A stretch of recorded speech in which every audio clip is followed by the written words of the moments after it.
অটোক্যাডের advance লেভেলের course শুরু করার বিগিনার থেকে অ্যাডভান্স লেভেলের কোর্স শুরু করার আগে আমরা এই সফটওয়্যারটা সম্পর্কে আমরা কিছু জেনে নিব। আমরা জানি যে সভ্যতা প্রারম্ভের জীবন ধারণের জন্য বিভিন্ন পথ অবলম্বন করে এসেছে। এতে করে তাদের জীবন সুন্দর এবং সহজময় এবং সময় লেগেছে কম, কাজ হয়েছে বেশি। মোট কথা, জীবনকে সহজ করার জন্য এবং বেশি উৎপাদনমুখী করার জন্য মানুষ সবসময় বিভিন্ন টুলস ব্যবহার করে আসছে।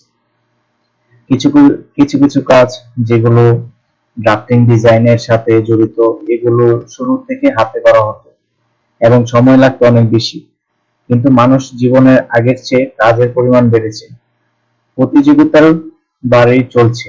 তাই যুগের সাথে চলতে জনগণ কম্পিউটার খুলে বসে বিভিন্ন কাজ করার জন্য, এমনকি ড্রাফটিং ডিজাইন এবং এর জন্য চলে এসেছে AutoCAD.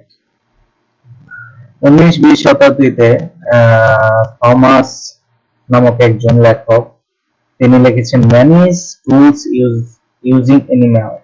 Without tools he is all." With tools he is all.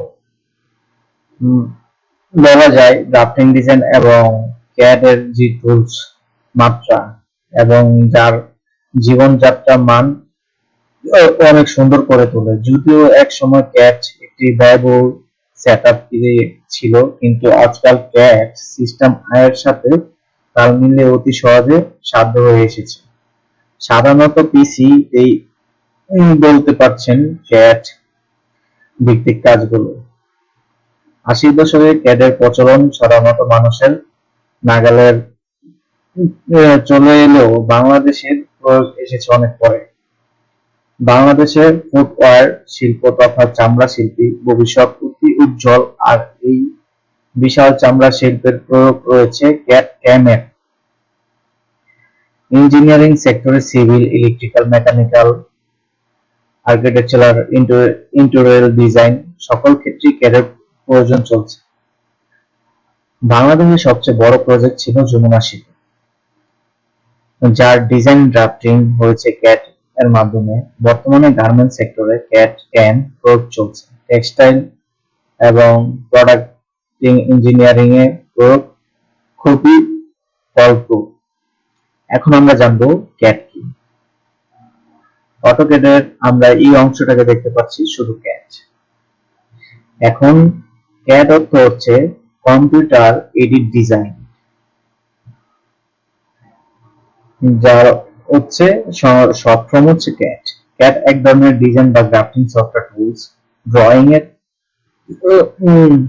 করতে প্রয়োজন হয় paper, pencil, set, square, compass, direction, drafting board বা টুলস, যা প্রায় অতি ইতিহাস হতে চলেছে। বর্তমানে কম্পিউটারের যুগে ড্রয়িং করা হচ্ছে কম্পিউটারের মাধ্যমে। কম্পিউটার সাহায্যে চালানো হচ্ছে বিভিন্ন প্রোগ্রাম, যেমন এমএস ওয়ার্ড, যার মাধ্যমে টাইপরাইটার এবং তার চেয়েও অনেক বেশি কাজ করে যায়। এমএল, এক্সেল এর যাবতীয় হিসাব নিকাশ, ফর্মুলা অ্যানালাইসিস করা যায়। ক্যাড তেমনি অ্যাপ্লিকেশন, যার মাধ্যমে আমরা হাতে কলমে ড্রয়িং ডিজাইন করে থাকি এবং ফুল স্কেল কম সময়ে নিখুঁতভাবে কাজ করতে পারি। ক্যাড প্রোগ্রাম ড্রাফটিং কাজ করার জন্য যেমন সার্কেল, আর্ক ইত্যাদি জিওমেট্রিক শেপ আঁকা হয়, তার সবই আঁকা হয়। ইরেজ ও মোছামাছির জন্য ইরেজ টুলস বা কমান্ড ব্যবহার করা হয়। বর্তমানে আমরা ক্যাড প্যাকেজিং এবং ড্রাফটিং ডিজাইনিং প্রোগ্রাম বা সফটওয়্যার টুলস বের হয়েছে, যেমন অটোক্যাড, জিডব্লিউক্যাড ইত্যাদি। স্ট্রাকচার অ্যানালাইসিসের জন্য রয়েছে ইট্যাবস, স্টেপ, ক্রো ইত্যাদি। এখন হোয়াট ইজ অটোক্যাড, এটা আমাদের জানা প্রয়োজন। AutoCAD is the general process computer aided design program that you can the paper two-dimensional drawing in the three-dimensional model. এটাকে আমরা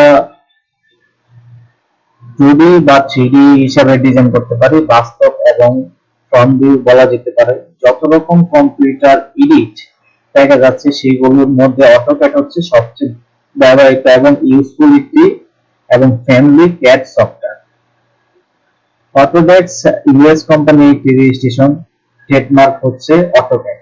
অটোক্যাডের মধ্যে CAD অ্যাপ্লিকেশন আর মোর পাওয়ারফুল টুলস।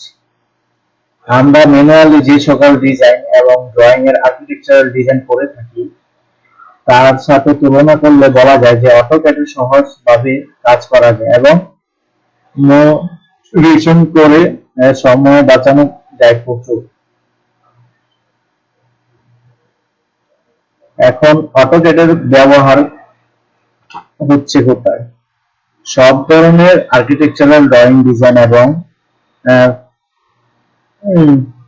সব ধরনের graphics, electronics, mechanical, civil engineering, mechanical ইত্যাদি drawing এ আমরা এই ধরনের AutoCAD সফটওয়্যারটি ব্যবহার করতে পারি। অটোক্যাড ব্যবহার এখানে শেষ নয়, সবেমাত্র শুরু হতে পারে।